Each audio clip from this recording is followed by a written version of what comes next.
السلام علیکم ورحمۃ اللہ وبرکاتہ۔ اللہم صلی علی سیدنا محمد وعلی آل سیدنا محمد وبارک وسلم۔ اشہد ان لا الہ الا اللہ وحدہ لا شریک لہ واشہد ان سیدنا محمد عبدہ ورسولہ۔ رضیت باللہ ربا وبالاسلام دینا وبمحمد صلی اللہ علیہ وسلم نبی رسولا۔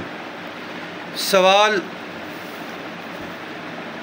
دم رقیہ اور شرعیہ دم درود تعویذ کیا یہ شرک ہے؟ الجواب: دم رقیہ اور دم شرعیہ شریعت سے ثابت ہے۔ دم رقیہ اور دم شرعیہ دم درود جاڑ پونک شریعت سے ثابت ہے، اس پر کسی کے ساتھ کسی کا اس پہ نہ اختلاف ہے نہ ہو سکتا ہے۔ بات رہی تعویذ کا، تو ایک بات سمجھنے کی بات ہے کہ تعویذ بالکل جائز ہے۔ وہ قرآنی یعنی کلمات ہو، قرآن مجید سے کوئی آیت ہو یا احادیث مطہرہ میں کتاب الاذکار سے اس بیماری کے متعلق کوئی کلمات ہو تو کوئی حرج نہیں ہے۔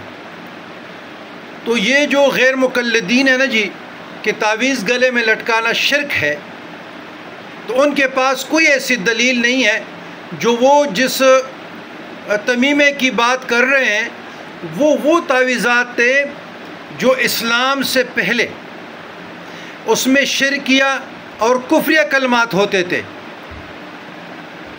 حدیث میں کوئی ایسی نظیر نہیں ملتی جو قرآن اور حدیث یعنی کتاب الاذکار سے مبنی کلمات پر لکھی ہوئی تعویذ ہو، اس کی ممانعت آئی ہو، کہیں بھی نہیں ملتی۔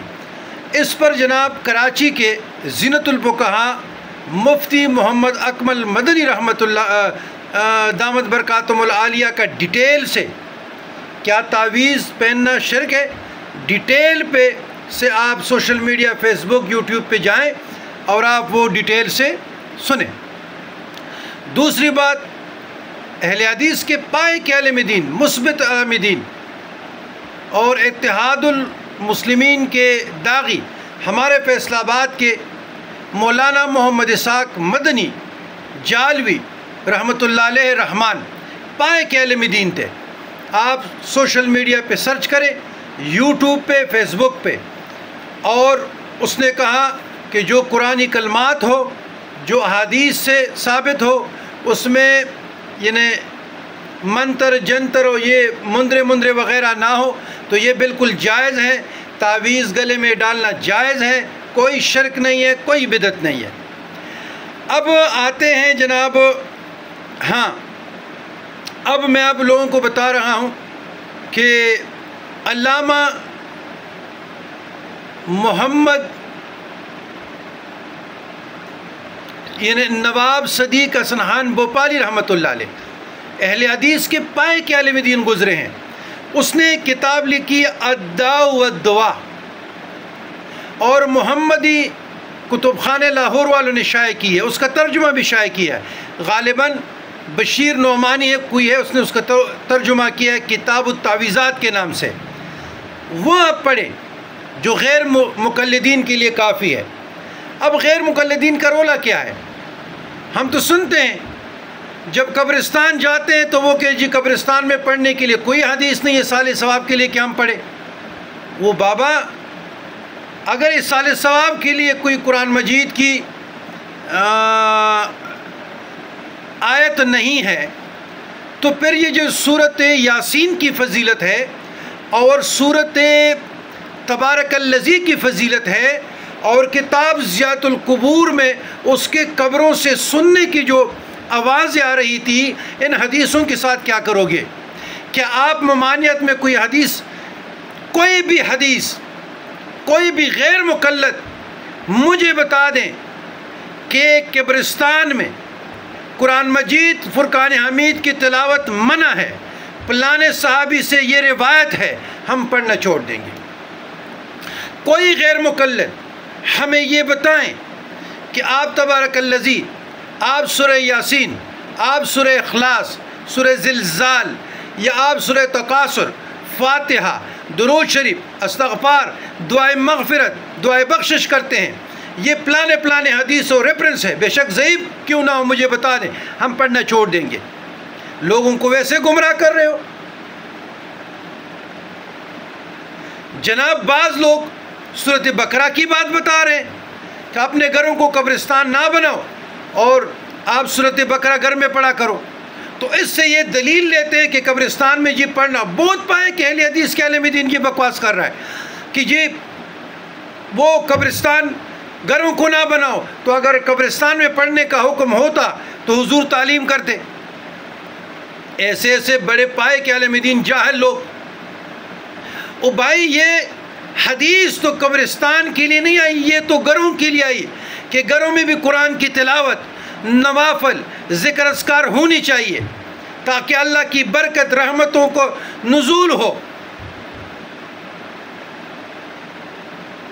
تو اس پر بھی سورہ یاسین پر بھی ایک حدیث، مرفوع حدیث عبداللہ ابن عباس کی ہے، کیا ان کو نظر نہیں آ رہی ان لوگوں کو؟ اچھا جی قبرستان میں قرآن کی تلاوت ہم کریں کہ جی یہ ناجائز ہے، اصالِ ثواب کریں ناجائز ہے، دم رقیہ شرعیہ کریں ناجائز ہے، کٹے کی قربانی کریں ناجائز ہے۔ او بھائی تو جائز کیا ہے؟ تو یاد رکھیے گا آپ ان لوگوں کی کہانیوں میں نہ آئیں، یہ قلیل لوگ ہیں، اور اہل سنت الجماعت مذاہب اربعہ نے اور ان کی بڑوں کا رد کیا ہے۔ تو یہ کیا ہے؟ یہ تو ابن تیمیہ، ابن قیم، رجب حنبلی، عبدالعزیز باز، یوسف قرضاوی، ابن سمین اور ان کا جو مجدد ہے بانی البانی، اس کے گرد ان کا سارا سب کچھ گھوم رہا ہے۔ کبھی یہ تراویح کے متعلق، ابھی قربانی کے متعلق بھی ان کے رولے، چوتھا دن تو کریں آپ، ہم نے آپ کو کہاں روکا ہے؟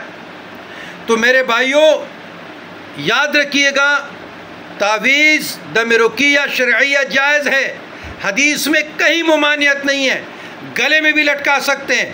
اس کی ممانعت ہے جو شرکیہ الفاظ ہو، قرآن و سنت کے مطابق نہ ہو۔ کیا عبداللہ بن عمر رضی اللہ عنہ اعوذ بکلمات اللہ التامۃ من عذابہ و عقابہ وشر عبادہ من ہمزات الشیاطین وان یحضرون نہیں لکھتے تھے اپنے بچوں کے گلے میں یا سینے پہ نہیں رکھتے تھے؟ تو یہ کہیں کہ یہ تو بچوں کے لیے ہے۔ بھائی بچوں بڑوں کی بات نہیں ہے، اللہ کی کلام برکت کے لیے آپ ڈال سکتے ہیں۔